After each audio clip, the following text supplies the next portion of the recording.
Apakah kunut subuh itu ada dalilnya? Kunut subuh itu ada dalilnya. Kunut subuh terus menerus ada dalilnya. Hadisnya dhaif. Dhaif itu artinya apa? Lemah. Lemah itu boleh dipakai atau tidak? Nggak boleh dipakai. Begitu. Hadisnya ada dhaif. Kalau dhaif nggak boleh dipakai. Bahkan ada sahabat bertanya, seorang anaknya dari sahabat bertanya, wahai ayahku, engkau pernah sholat di belakang belakang Rasulullah SAW, Abu Bakar, Umar, Uthman, Ali, radhiyallahu anhum. Apakah mereka kunut subuh? Dijawab oleh bapaknya, ai bunayya muhdatsun, wahai anakku, kunut subuh itu muhdats. Apa makna muhdats? Beda. Bahkan lebih tegas lagi di Sunan Nasa'i dijelaskan, ai bunayya bid'atun, wahai anakku, kunut subuh itu bid'ah. Kalau bid'ah nggak boleh kita ikut.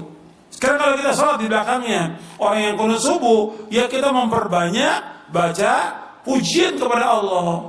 Bisa kita baca Rabbana lakal hamdu terus kita ulang-ulang sampai 10 kali nggak ada masalah. Bahkan Nabi pernah baca li rabbil hamdu li rabbil hamdu li rabbil hamdu li rabbil hamdu terus sebanyak-banyaknya.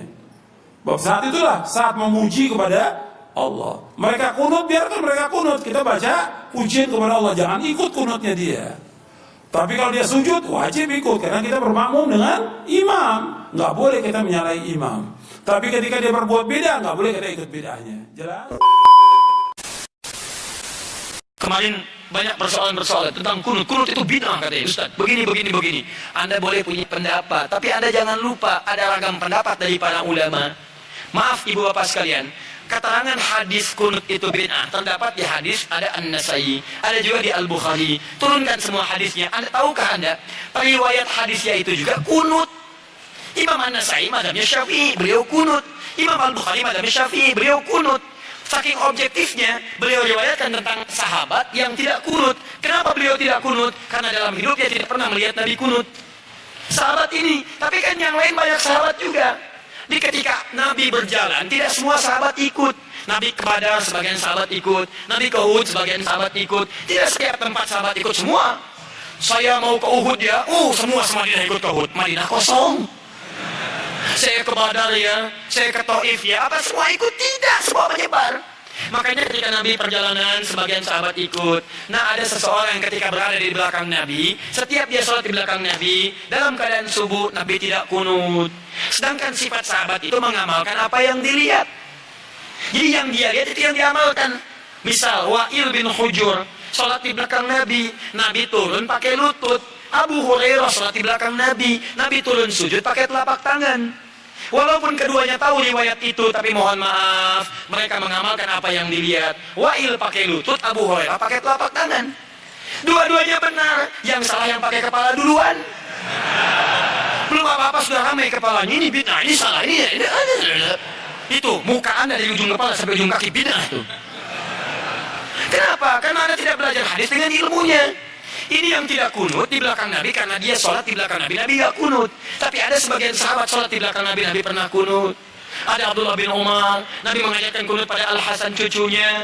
Dari situ disimpulkan oleh ulama. Apa kesimpulannya? Yang mau kunut silahkan. Maka Imam Malik kunut. Kunutnya sebelum ruku disirkan. Imam Malik itu Masya Allah, anak sahabat besar. Anas bin Malik, lahir anaknya Malik bin Anas. 93 Hijrah, lahirnya di Madinah. Tumbuh di Madinah, besar di Madinah. Jadi mufti di Madinah, wafat di Madinah. Dikenal dengan Imam Madinah, Darul Hijrah, Imam Madinah. Imam Madinah kunutnya sir. Imam Syafi'i muridnya Imam Malik, lahir tahun 150 Hijrah, kunut. Beda dengan gurunya, Syafi'i dijaharkan. Kunutnya ba'da ruku, bangun setelah i'tidal dijaharkan. Bacaannya sama dari Nabi, Allahumma hdini fiman hadid. Kalau jadi imam, Allahumma hdina fiman hadid. Imam Abu Hanifah, wafat tahun 150 Hijrah, memilih yang tidak kunut, ngambil hadis sahabat yang tadi. Karena kata beliau asalnya tidak kunut. Ada kejadian di Bir Maunah, Nabi kunut, setelah itu tidak kunut lagi. Maka disimpulkan kunut itu menurut saya tidak ada. Karena sementara saja, setelah itu tidak ada. Maka kembali ke asal, tidak ada kunut. Abu Hanifah tidak kunut, diamalkan itu dari yang tadi. Imam Ahmad datang kemudian, lahir tahun 163 Hijrah. Imam Ahmad muridnya Imam Syafi'i, Syafi'i muridnya Imam Malik. Imam Malik masa yang sama dengan Imam Abu Hanifah, wafatnya dulu Abu Hanifah. Apa yang terjadi dengan Imam Ahmad? Kata Imam Ahmad, saya ambil yang pertengahan, tengah-tengah saja. Ini kunut jahar, ini tidak kunut. Saya ambil tengah-tengah. Apa tengah-tengahnya? Nabi kunut saat ada peristiwa besar membutuhkan doa. Sebelumnya tidak kunut. Saat ada peristiwa itu beliau kunut. Setelah itu tidak kunut lagi. Menurut pemahaman Imam Ahmad bin Hanbal. Maka saya simpulkan kunut itu saat ada peristiwa besar saja yang butuh doa. Peristiwa besar butuh doa namanya nazilah. Maka dikenal dengan kunut nazilah. Tapi hebatnya Imam Ahmad dengan Imam Syafi'i tidak ada masalah. Salat di belakang Imam Syafi'i beliau kunut. Imam Syafi'i salat di belakang Imam Ahmad beliau tidak kunut. Imam Syafi'i datang ke tempat Imam Abu Hanifah. Imam Abu Hanifah sudah wafat. Ketika beliau memberikan ilmu di tempatnya, kemudian diminta jadi imam saat subuh, beliau tidak kunut. Selesai itu kata muridnya, "Ya Imam, kenapa Anda tidak kunut?" Kata Imam Syafi'i, "Saya menghormati pendapat di tempat Imam Abu Hanifah yang tidak kunut." Luar biasa. Imam besar, ahli fikih, imam madhab, ahli hadis, paham hadisnya, tidak ada masalah. Antum bukan imam besar, jadi makmum kadang-kadang, Quran belum hafal, hadis belum tahu, Masya Allah, gara-gara masalah kunut, pada tidak ke masjid.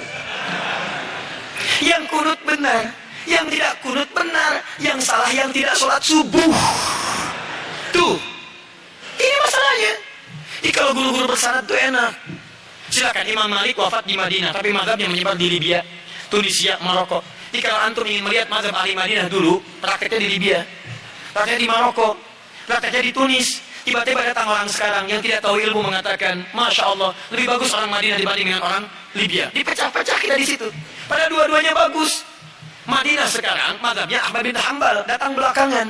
Yang dipraktikkan di Madinah dulunya mazhab Imam Malik, datang Imam Syafi'i, dipraktikkan Imam Syafi'i. Sekarang, maaf, yang pimpin itu mengambil mazhab Imam Ahmad bin Hanbal, dipraktikkan di dalamnya, dipraktikkan mazhab Imam Ahmad bin Hanbal.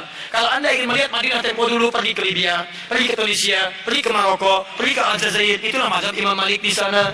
Kalau ingin melihat kekinian, pergi ke Saudi, ada di Ummul Qura, ada di Madinah, ada sekitarannya mazhab Imam Ahmad bin Hanbal. Kalau ingin Imam Syafi'i, pergi ke Mesir, pergi ke Syria. Kalau ingin lihat Imam Abu Hanifah, pergi kemana? Ke Pakistan, ke India, sebagian Cina. Kalau ingin melihat keempat-empatnya, Abu Hanifah, Malik, Syafi'i, Ahmad bin Hanbal, pergi ke Indonesia. Jangan pergi ke mana.